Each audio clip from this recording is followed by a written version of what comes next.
We are City of Five Nations podcast.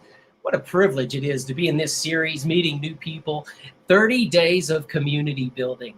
And today we have a very special show. You may have noticed recently that we changed our background, and one of the artists that are here today with us presented that as a print, and now it hangs within my own home. And it actually represents community through the artist. And what a gift it is to have. We have today Tony Tiger, Bobby C. Martin, and Erin Shaw, who are going to join us. And I'm going to bring on Tony Tiger, a friend of mine for a long time. What a great time, Tony, it is to have you with us today.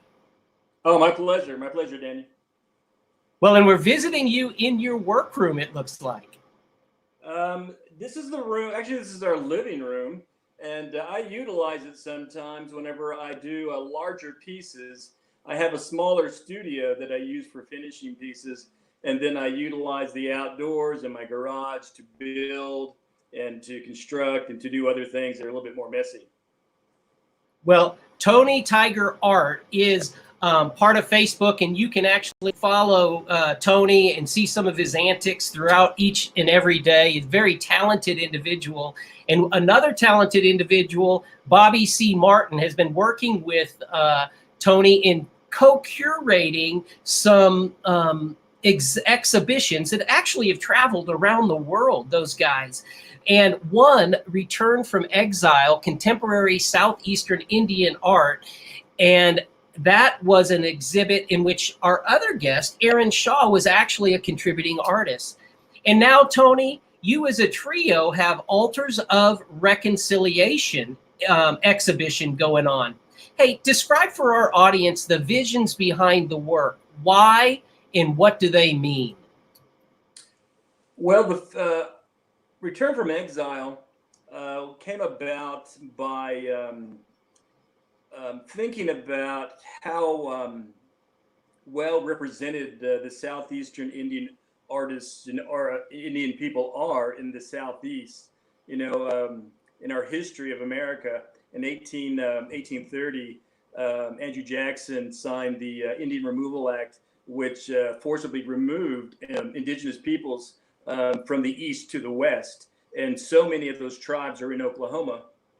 And no one's really considered taking a representation of these contemporary artists that are descendants of these individuals that were removed, and taking their art back and just really allowing them to speak through their art to this portion of the United States and even the globe, because we've been allowed to travel and been to London and Norwich, England, and other places to really talk about this.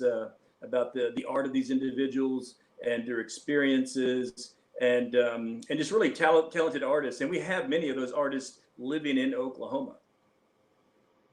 And you've been able to connect with many of those artists, and Bobby is one of those who you worked closely co-curating Return from Exile. Bobby, as we bring you on now, what a gift it is to have you with us. This is really the first time you and I have been able to talk. It is so wonderful to meet you. It's great to meet you, Daniel. I appreciate the opportunity to be on your show.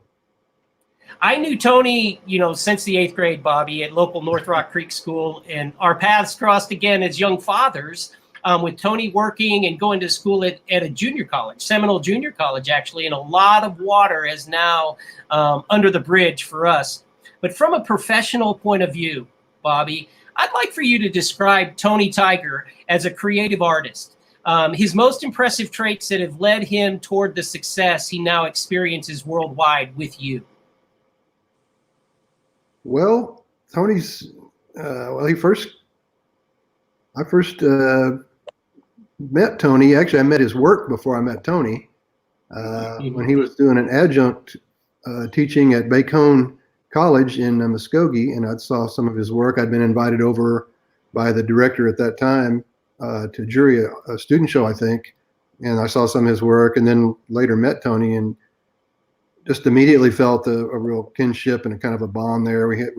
His artwork is so colorful, but it also has so much underlying depth to it, and I appreciated that. Plus, we were also using a lot of old family imagery, old family photos, and I really was attracted by that. And then as we visited, and then he eventually took over the director position at Bacone, and we worked together a lot there in different things, different ways. Just started really appreciating not only his art, but him as a person. You know, we had a lot in common as far as, like you said, being dads, also being Christians, having a background in the native church world, which is really kind of what has led to a lot of what we've put together. But just having so much in common and just having a good friendship just kind of naturally led to these collaborations. Tony has always shown to be a young man, and now an older gent like the rest of us of faith. And with these two exhibits, Bobby, help us to understand how they equate to faith. Well, Return from Exile isn't specifically about faith, although there is that aspect to it. We really just it was kind of one of those things where, you know, we have this amazing collection of Southeastern contemporary artists that need to be broadcast, and their work needs to be seen. And I think that was kind of one of those deals. Well, if nobody's doing it, we just need to do it. And so it came about. Well, I'm sorry, go ahead. Yeah. No, yeah, and I'm good with that. And that actually is a great lead in to bring Erin into the conversation, because that's where I first was made aware of Erin's work, which I thoroughly enjoyed, Erin. What you shared in your inspiration of the Mourning Dove in your writing in the Return from Exile exhibit. And I was privileged to see your contribution in that when I was able to see that live.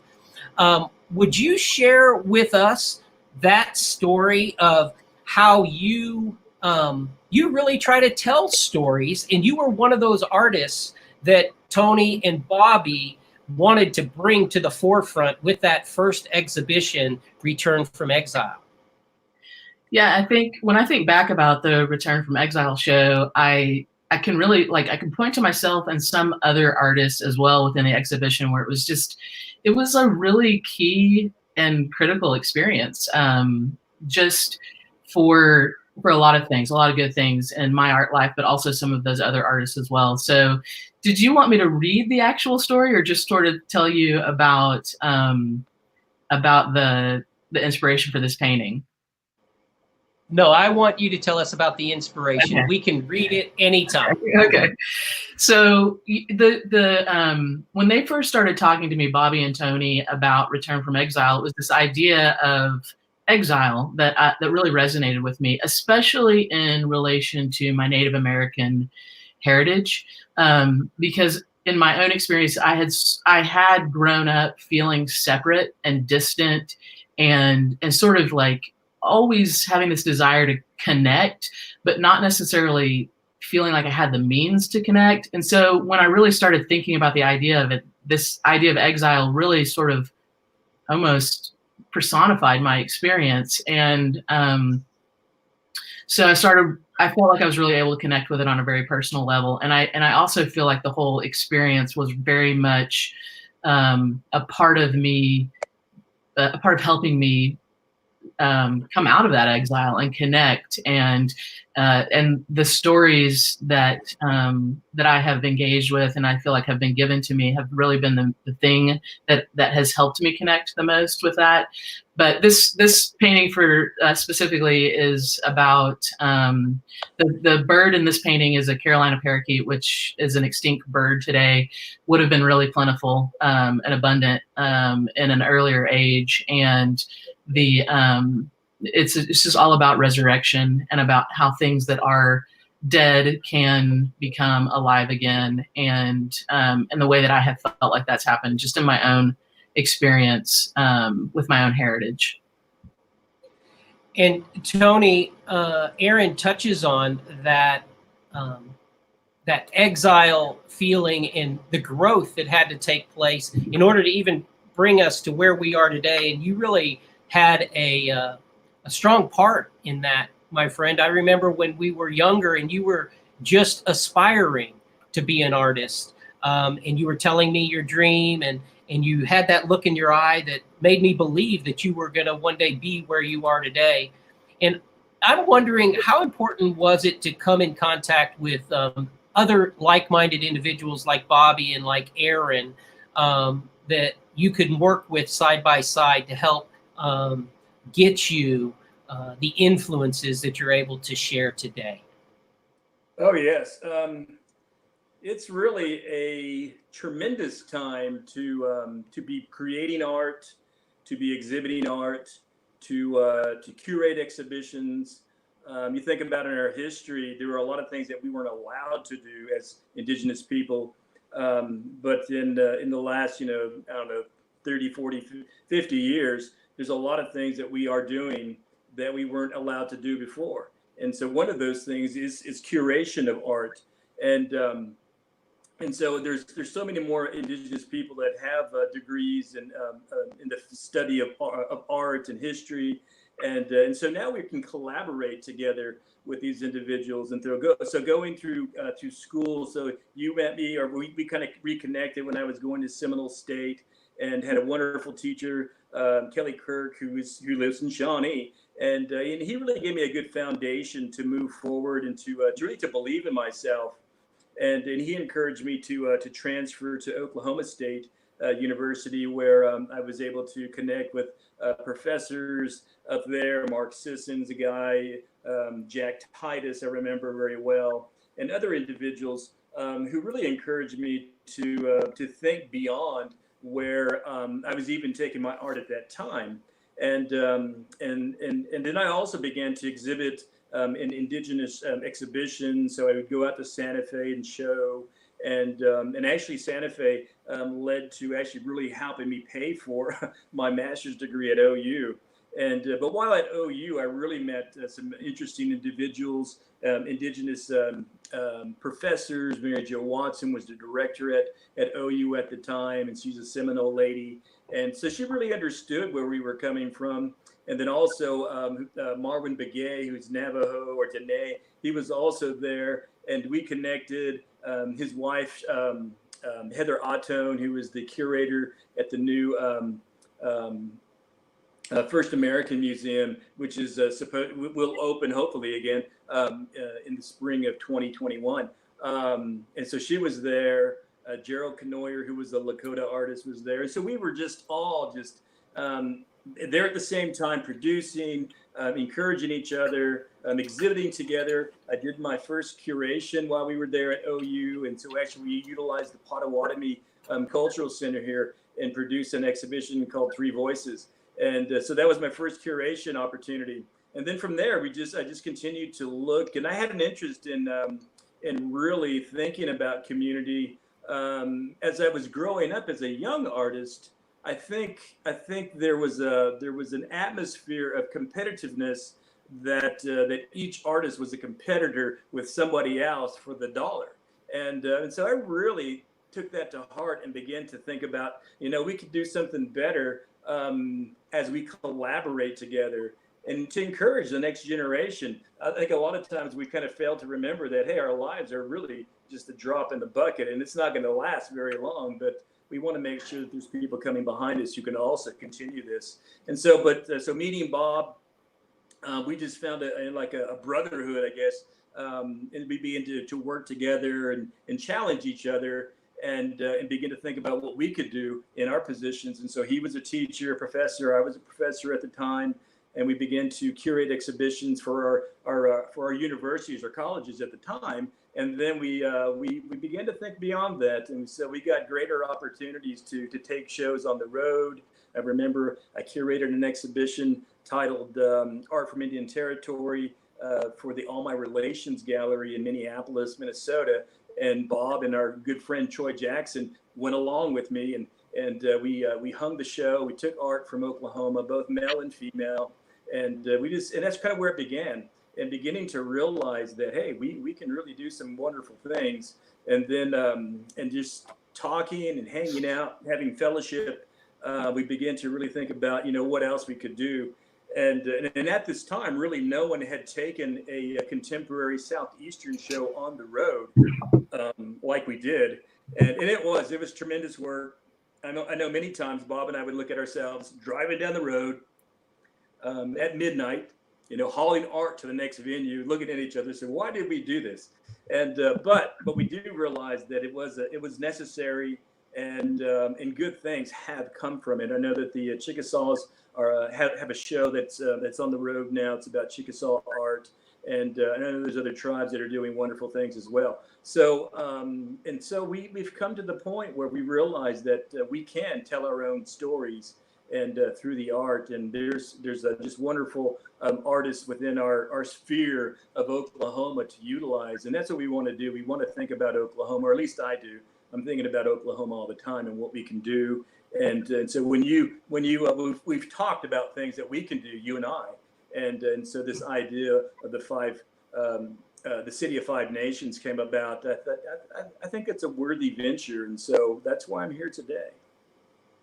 Well, Tony, yeah, you're close to my heart, and you birthed in me 3.5, maybe 4 years ago at our first meeting out by Interstate 40, in which you shared your thoughts about Native art being really whatever Native heritage brings out of their creative bodies and their creative spirits now.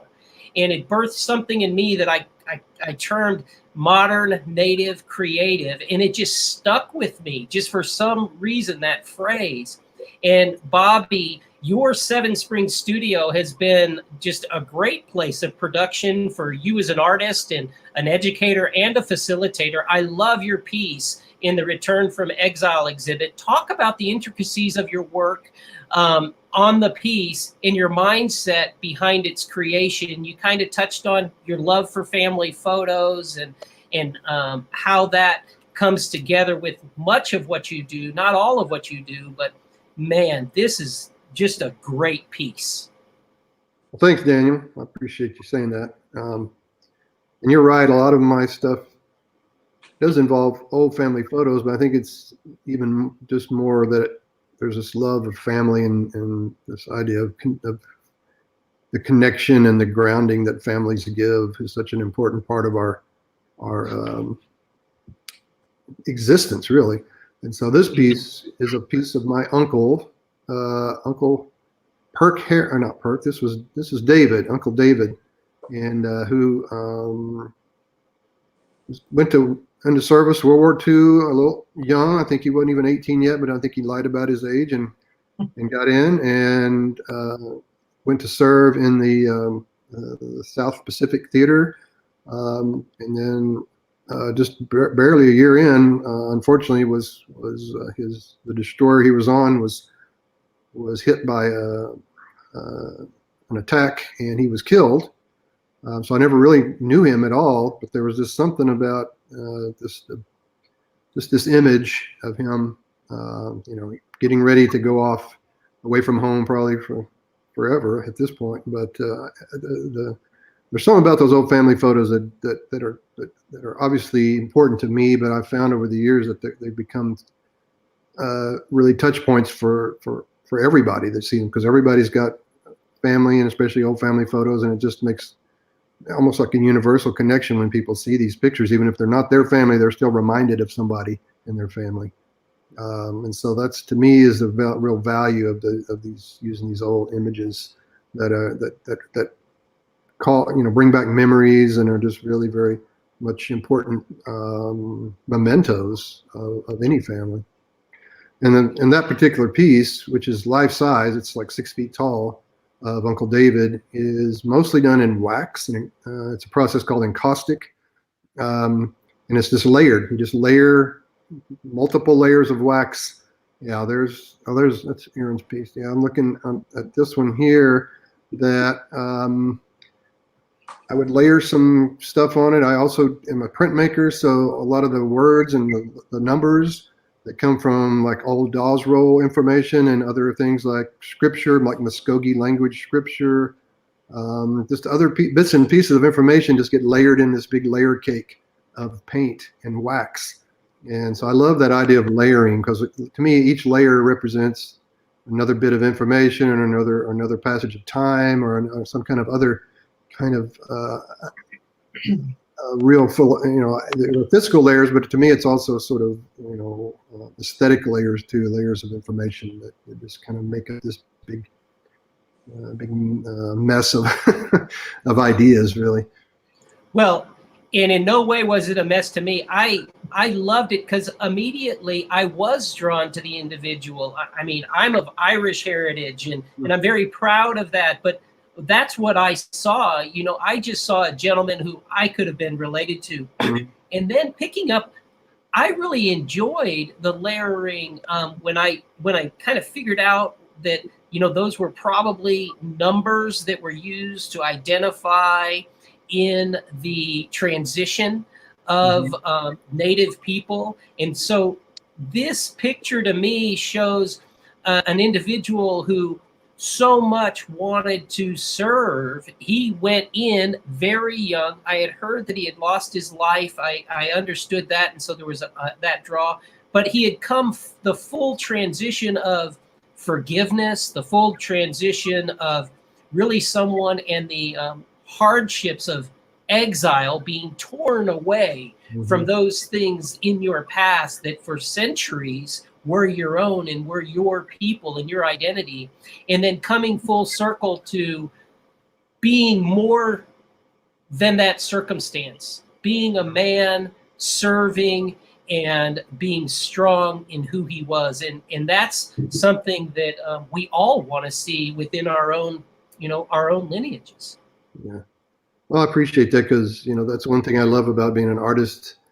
You put these ideas out and you put, what you have to invest in it, but then other people get other ideas from it. And just like you explained, I think, that to me is the beauty of any kind of art is you invest what you have to put in there. And I think, you've been given this gift, but then that gift then kind of expands exponentially depending on, the viewer and what they can look at it and get out of it. I am so thankful that I've been able to use all these. I've had all these old family photos available because they've been such a rich, kind of a treasure trove of material that I've just been able to go back to over and over.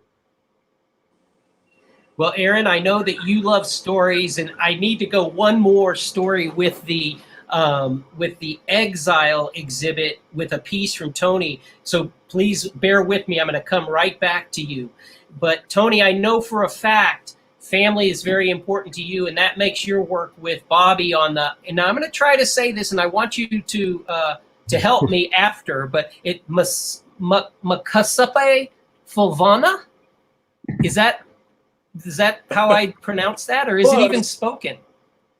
It is spoken, and so it's Mikosape Fulana, and Mikosape Fulana.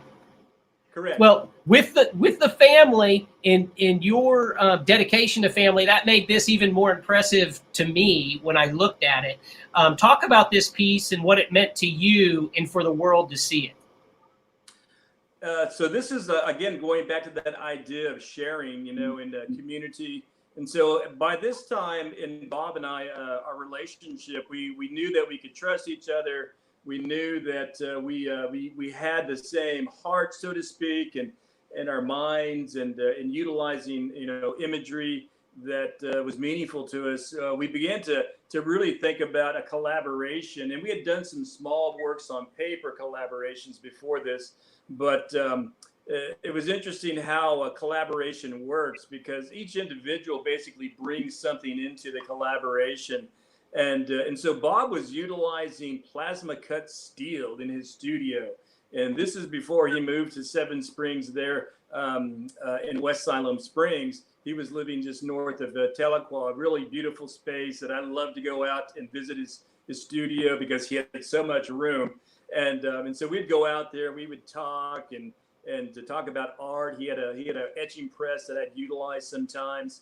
And so we began to just talk about some different things that we could do. And actually, it's where a lot of our ideas kind of came from, was that studio there north of Tahlequah.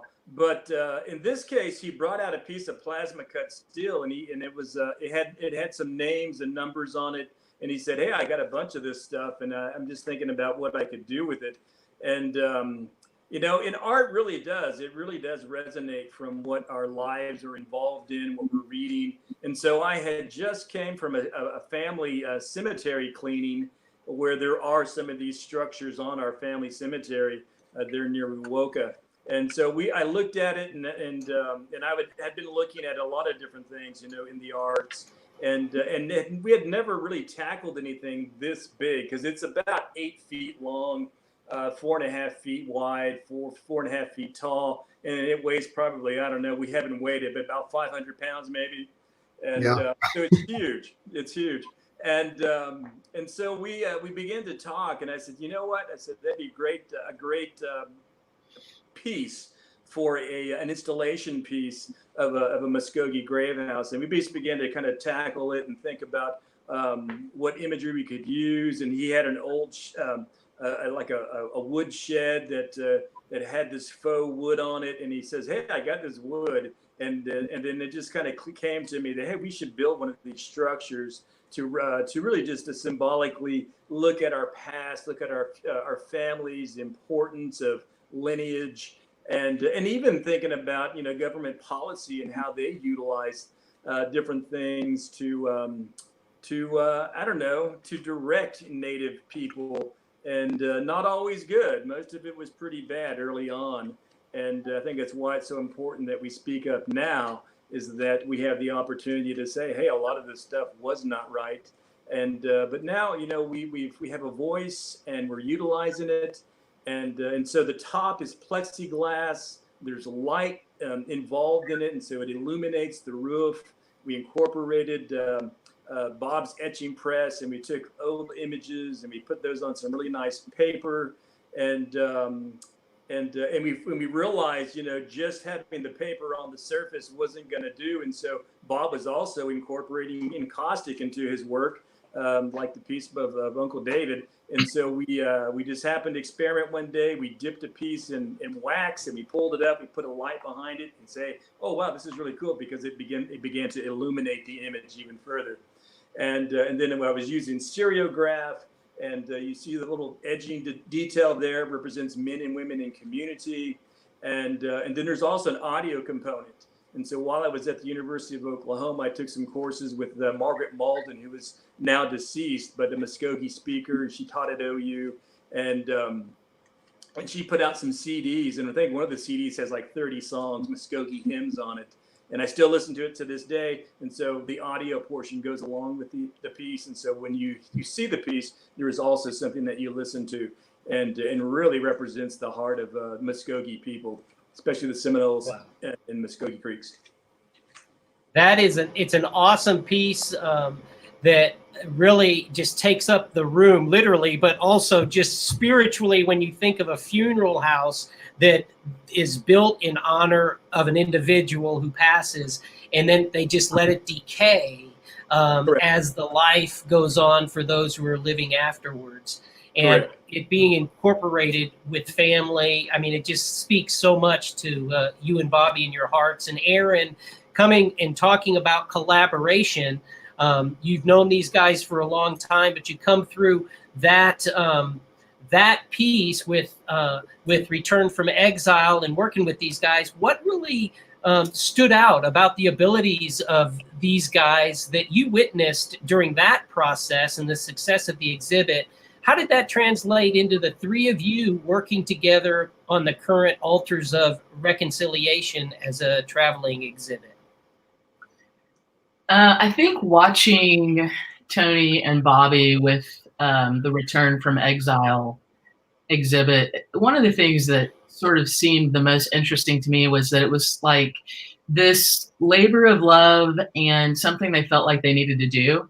And I am certain that if you asked either of them right now, they would both say they in no way anticipated. It was like the exhibit that kept on going. So, one venue after another was added, but it was something that was so close to their hearts, that it was, I'm certain, a lot of work that went unseen on behalf of a lot of, the benefit of a lot of other people.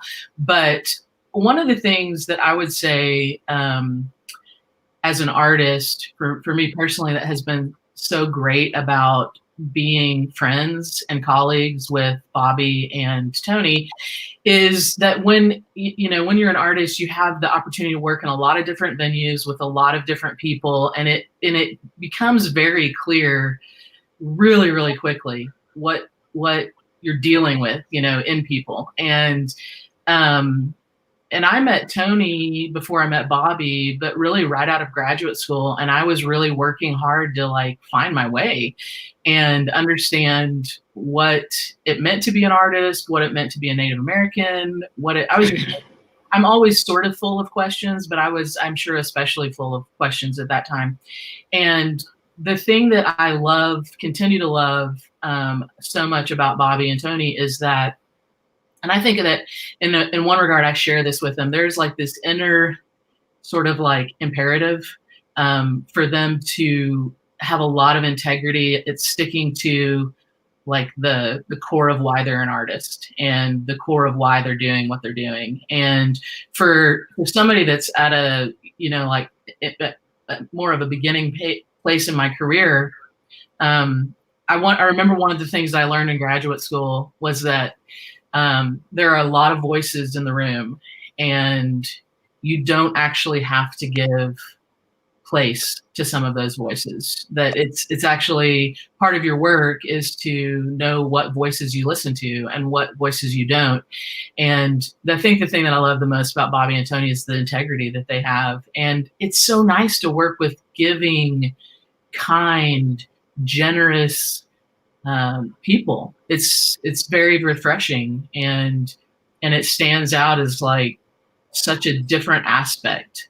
And so I think also that it has been really important for me in my own personal life to understand my Native American heritage and allow it to have its proper presence in my life. And relationships have really been the place where that I've received the empowerment to do that. Because today, really, being Native American and alive in the 21st century, it looks a lot of different ways, and that is okay.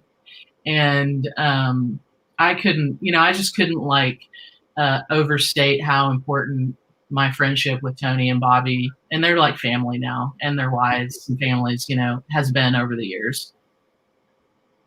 You're watching and listening to We Are City of Five Nations podcast and the series 30 Days of Community Building. And what a gift it is to have guests like this who are talking about, if we're listening, coming together with people of like mind and like vision and how it makes us stronger. And we are the City of Five Nation podcast really believes that this is what can transform the City of Five Nations as a world example of human prosperity. And that through relationship, it's our communities that are going to transform our world. And I believe that each of these individuals are talking to that point. But Erin, I want to get back to you because, I haven't known you for 5 minutes. We may have talked, 3 or 4 times over the last 24, 48 hours. Right. But the spirit of love that just exudes from you is so impressive, and it's just so right in line. I fully understand why people are drawn to you and drawn to your work. And like I said, when I saw your work and I heard the story of the mourning dove, I was just drawn in. And you talk about stories and about what makes things important to you that you create from the inside and bring them to the outside. I think you called yourself almost like a translator. And I'd like for you to talk a little bit about yourself and talk about the art in which you perform just to be able to create your art. Well, that's a great question. Thank you very much for saying that. It's very nice. I do often say that stories are as much my medium as paint, canvas, any actual physical material that I'm working with. So I think that I've always been really, really fascinated with stories. I have like a deep love for people. My mother is a therapist and has always, I can remember growing up, people just uh, spilling out their life story, like at the gas station or the grocery store or whatever. And so I think from a young age, I always had a real value and appreciation for people's stories. And so when I kind of began to focus more in on my art practice, I realized that stories are this like incredibly uniting thing that the like external world is always changing. It's always going to change, but stories are sort of this thing that are going to remain. They've always been and they always will be. And so I'm a real investigator, and stories just felt like a good place for me to like rest my art practice in, because they're so vital, and stories serve us as human beings, in allowing us to make sense, to understand, to connect, and they're just this real primal thing that connects us all. And but one of the things that I say that sometimes people will raise their eyebrows at, but I because my work is really whimsical, but I really do believe this, that there's there's like a location, a geographical location where all stories exist, and all stories that have ever been told, all stories that will be told, they're all there in liquid form. I write about this in some places, and then if you know where this location is, you can just dip your hand into the story, into the river, and you can pull out whatever story you need for where you are in life. And I really do feel like stories are abundant and they're out there. And I even the story that I wrote about the mourning dove, sometimes I like to write artist statements in story form. And that story just sort of like, I feel like that. I know that it might sound a little bit strange, but I do really feel like stories come to me, and I love that. But I think it's also partly because I'm looking for them and because I'm honoring and valuing them. And I remember one time going back to something I thought what you said about Daniel, you and Tony had talked about, which I think is really like super profound and important. And I remember somebody telling me this in my own development, that you are Chickasaw. And so any story you tell is a Chickasaw story. And I remember thinking like, whoa, could that be true? And I don't necessarily, I feel like I'm very connected to the past, but I'm also like, I think some of the stories that I'm telling are stories that I'm piecing together and like weaving other stories. But I take like such a great sense of like, I don't know, joy in the fact that I can tell a story and it can be a Chickasaw story, even if it's not a story that's ever been told before. Oh, you don't know the chills. I'm surprised you can't see the tears in my eyes with that revelation. And what you talked about, dipping into the river of stories, it's such a, if I may, an innocence that takes me back in the enculturation of centuries prior, here on the land in which now we live. That innocence was just profound in what was surrounding us in nature, and it stayed innocent like that. It was just, there was no need not to be pure. There was no need not to tell stories. There was no need to be anything other than who you were with those around you, because really we were all just trying to swim for life. Right. That's all we were trying to do in those times. And I was touched with that a few years ago when I was privileged to be able to journey back to my homeland of Ireland, which I'm just a few generations removed from, and how it really spoke to me in a way that you're describing in your Chickasaw heritage, and being able to lay a name and a claim and say, you know what, it is very real to me to say that I am Irish and that I come from Ireland. And there is just something empowering about that when we actually can grab a hold of something so deep before us. It just seems to make us stronger. Right. now. It makes us more balanced now. And Bobby, you have met many successful artists. I mean, here we're sitting with two that hang around you and want to be with you. Is there a common trait that you find evident in artists that seem intrinsic to success in the creative field?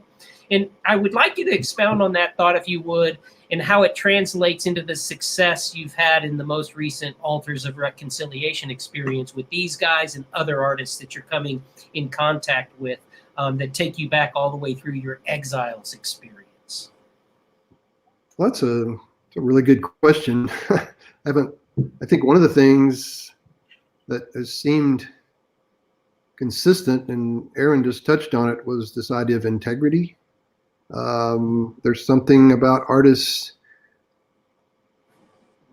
integrity that is attractive, not only in their work, but just wanting to work with them. And I think for me, and you talk about working with successful artists, I also get to work with a lot of up and coming artists as a professor, an art professor. I get to see all these young people with this amazing passion of wanting to create. And a lot of that is such a connection in their integrity, their drive, and their passion. To refer to it as far as like Return from Exile, a lot of that for Tony and I, it was just, we knew a lot of really great artists, and many of them, almost all of them, happened to be good friends that we knew had integrity and were really good to work with. And so I think if, as much as anything, it's just being able to be a good human. It makes people attracted to want to work with you, and to be able to collaborate in a way that there's respect on both sides. It's not just one-sided for somebody trying to get something out of the situation. It's a real team effort. And to me, I think that idea of collaboration for me as an artist and as a teacher and a professor is huge. This idea of working together for something greater, something bigger than ourselves.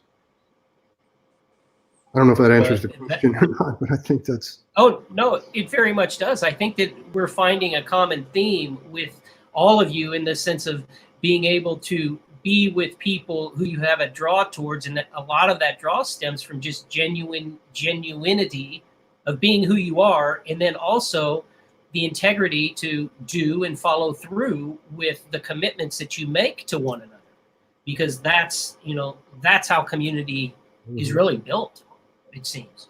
And I think with the Altars too, especially, we'd been talking about doing a show like Altars of Reconciliation ever since Tony and I first met Erin several years ago, and we went into it with this idea of mutual kind of collaboration and respect, and knowing that we had this faith that was such a huge part of our lives and our art, that we needed to share that in some way. Well, Erin, transitioning a little bit forward, what gives you hope for the future of Native American art? Where do you see it headed, and why will it be successful? I think that this is probably a question that could be answered in a lot of different ways. You sort of think about this like ecosystem of things that are needed for artists to thrive, and it's not just one thing, okay? But I do think that one thing I find kind of interesting is that museums, in my opinion, are starting to approach Native American art in a different way, and sort of rewriting the story of how they have approached Native American art. And I think, in the past, it's been very, very common for American art, Native American art, and artifacts to be sort of isolated, really. Like maybe in the anthropology department or in the natural science department. And I feel like there are a lot of museums that are beginning to understand that Native American art it's more than what we have classified it as in the past. And I would say, like, us as artists, and there's a lot of people talking about these types of things today, would say that those sort of stereotypes of style feel pretty suffocating. When you look at my art, I don't think you would, in a stereotypical way, necessarily say, "Oh, it's obvious she's a Native American artist." And I just feel like the boundaries are becoming wider, and I think some of that is actually due to the work of up and coming curators. I know just so many brilliant, wonderful people that are sort of willing to, in a way, like lay down an aspect of their life to pave the way for a broader conversation and to help people see that Native American art is so much more than um, what it has been or what it's been thought to be. And I think that's one thing that gives me a lot of hope, is the way that museums and curators are approaching Native American art. And I mean, obviously, there's probably a long way to go. But I think of in my just own community of people I know that are working so hard in their realm and are so brilliant. Just knowing them gives me a lot of hope. I can understand that. And Tony, what Erin just shared, almost epitomizes what you were bringing forth to me 4 or 5 years ago when we sat there at breakfast, that was just exploding. And it was, from you, it was like a machine gun of, hey, you need to hear this. I need to tell you this. And so as a professional artist on that leading edge of the movement, that if one is an individual and they happen to be of a Native American descent, then whatever they create is Native American art. How do you feel now, 5 years later, into this process in which you've diligently worked so long for? How do you feel it's progressing? And would you agree? It just seems like what Erin just said is exactly what you were talking about 5 years ago. Yes, and so right now it's just for me it's unbelievable that I get to do what I get to do. As a kid growing up, I was interested in sports and hunting and fishing, and I don't know, just having a good time, and really didn't think about my future, and definitely didn't think about that I'd be doing the things that I'm doing now. Being able to curate and to travel and to work with so many fantastic artists, and but the thing is that I begin to find out about the individual people is that I think everybody's created to do something, and you just have to find out what that is, and they begin to work on it, to find out more about it. How can I do better at it, and who can I work with? And so that's what I think what we're seeing now. We're seeing so many individual contemporary indigenous artists beginning to really take that to heart.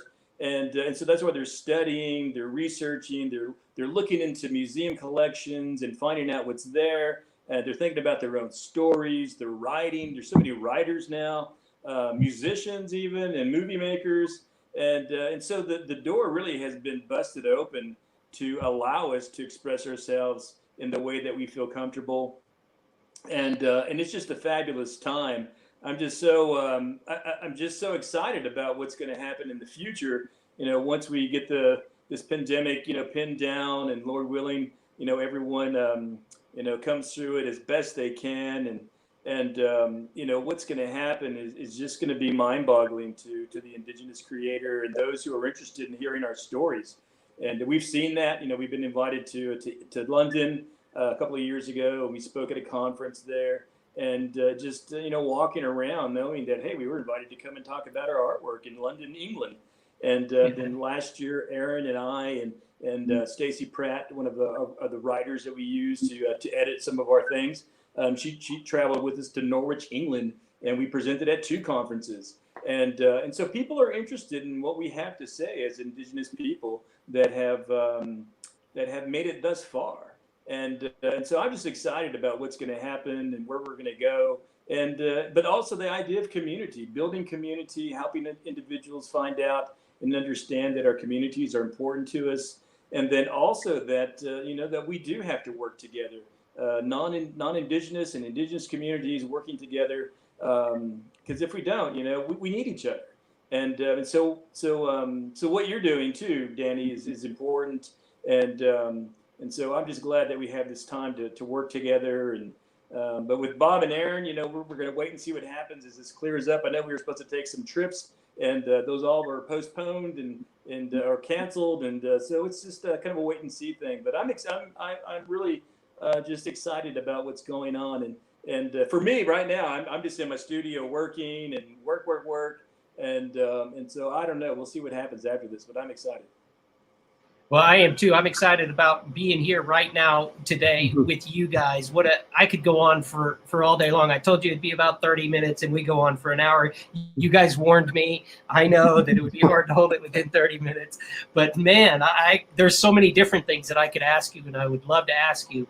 And I know Erin and Bobby, you guys too are working hard right now in putting more things out. But so let's just pull up one final question, and this will be for all three of you. And keep it short. Just justify your answer, though. I want to hear why you answer like you answer. And so for all three of you, individual opinions. I'm an art lover without a collector's budget. So who is it that's up and coming native or indigenous artist that is realistic for me perhaps to go view the work and in his or her own gallery or travels? Who is that person that I must make an effort to go and see? And Bobby, since you brought it up, I know that Erin's a professor as well, and Tony was a professor, but you brought it up, and I'm going to give you the floor first. Who is that? Well, I just got in the mail yesterday a couple of pieces from a young man in Santa Fe, New Mexico. His name's Erin Lastgun. He's a native artist, a Northern Plains tribe, but he lives in Santa Fe.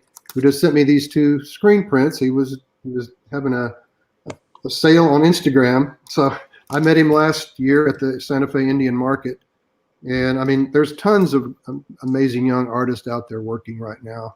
And, a lot of these students that Erin and I see are doing great work. I just happened to get this today or yesterday in the mail, so I thought I'd give Erin a shout out. But he's a great young artist. There's so many. I think Tony touched on this earlier. There's so many opportunities now for younger artists because I think there's a lot bigger umbrella now for contemporary indigenous artists to be able to show their work in all kinds of outlets. I saw those pieces on Instagram and I had already met him and knew him and wanted to get those. So that's my long answer that was supposed to be short. Sorry. No, that wasn't long, and it was Erin Lastgun. Lastgun. From Santa Fe. Yep.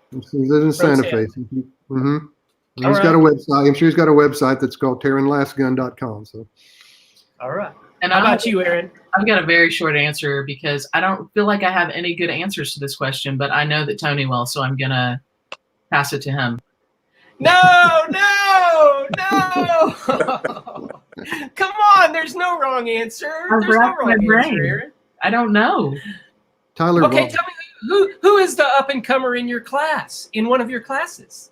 Somebody who's close to you. Oh, well, yeah, I've got some up and comers, but I don't know. I don't have any Native American students that are coming to mind, but I do have a student that is heading off to Pratt in the fall for his MFA program, and Bobby and I have both had the opportunity to teach him. His name's Tyler Voss, and he's gonna go change the world for sure. That's awesome. Yeah. That's what we want to hear. Tyler Voss. Okay, we have Erin Lastgun, and we have Tyler Voss, and we have Tony. All right, for me, I'll say this, and so I'm going to pan my little bar stool here around, and you can see some of the stuff that I've been collecting over the years, and some of the stuff is pretty pricey, but one of the benefits of being an artist is that you can barter things. And so we've really, I've done a lot of bartering and very privileged to do that. And so there's Norman Akers here, and there's a Ken Williams beaded bag over there under glass, and a babe, I can't remember his last name. It'll come to me. A cradle board over there. Hemlock. What's that? Hemlock. Yes, made hemlock. And these are really some pretty substantial pieces of art. And so a woven basket from Santa Fe from the Pueblo artist there, a ledger painting, there is actually original Robert Taylor there, and there is a piece from a water show that we did with Troy Jackson. I was able to barter that. Adrian Wall piece. He did a kind of a experimentation with glass. There's a Michael Elizondo there that I bartered with him a while back. And so there's just a lot of fabulous artists out there that you can collect work from. I would say if you don't have a huge budget, I would just really talk to some of the artists. A lot of the artists, we may start small, like in a study. And so like for this large canvas behind me, I have this large canvas that I'm working on, but it originated from this study that I did on paper. And so most of the artists would have, something small, and that they've taken it larger, so maybe you don't have $6,000 for a large painting, but maybe you might have $700 for a study, or even smaller pieces than that, because we do go smaller than that. So there are ways to collect, but I would really just talk to the artists themselves and just find out what they're doing. They're in Oklahoma, the Chickasaws at the CSAM. It's a Southeastern exhibition they host in October. It's a venue where there's about, 100 artists. I would go to that and check them out, because you're going to get to meet the artists face to face, and they'll have a variety of price ranges. The Cherokees have an October exhibition, October show as well, and there'll be about 100 artists there selling their works at the Hard Rock Casino in October, and other art venues and around Oklahoma. They're all over the place. I know that the Paseo is doing something great up in Tulsa. The Brady Arts District has a First Friday event whenever it starts back up, and there's arts galore there. But really, I think the key is talking to artists. If you see something that you like, talk to the individual, see what they're doing, and say, hey, I'd like to collect something, but I don't have, $5,000. And I bet, I'd almost guarantee they'll have something for you that you can collect. And if you can collect an original piece, that's the way to go. So Bobby and Erin, you know this better than most, but I don't live with this huge smile on my face. But when Tony gets asked a question and says, "Okay, keep it brief and name one," we get the whole gamut, because it just starts to overflow. Yeah, I offered up my time to him. We love it. But hey, and Bobby, I don't want to take lightly. What were you just showing us, and what do we need to know about that piece? Oh, no, you were talking about up-and-coming artists. This is Brianna Martin, age 6, a new up-and-coming indigenous artist. It just happens to be my granddaughter, but, it's pretty amazing. So, you should watch out for her. She'll probably be at Santa Fe Indian Market next summer. You should, for sure. I see the improvement coming through the lineage. That's right. She gets a lot of training here at the studio. Guys, thank you very much for your time. Thank you so much for sharing your expertise, but most of all from the insides of who you are and how you guys all come together to create a wonderful community. Thank you for being with us today. Thank you. Thank you, Daniel. My pleasure. So this has been We Are City of Five Nations podcast, another in our series of Together We Build Community, 30 days of community building. Tomorrow is going to be another one that we're looking forward to as Ed Bull, a wonderful community member, loved by so many, and has worked so hard over the last decade and beyond, trying to help our City of Five Nations become more full with not just art and the goodness, but just bringing his liveliness and spirit and helping in any way that he can. He actually serves on the city commission, and the word on the street is he's going to be running for mayor of City of Five Nations. And we look forward to seeing Ed Bull tomorrow. And remember, all of us together in the City of Five Nations, we are building community one season at a time. We'll see you again, everybody.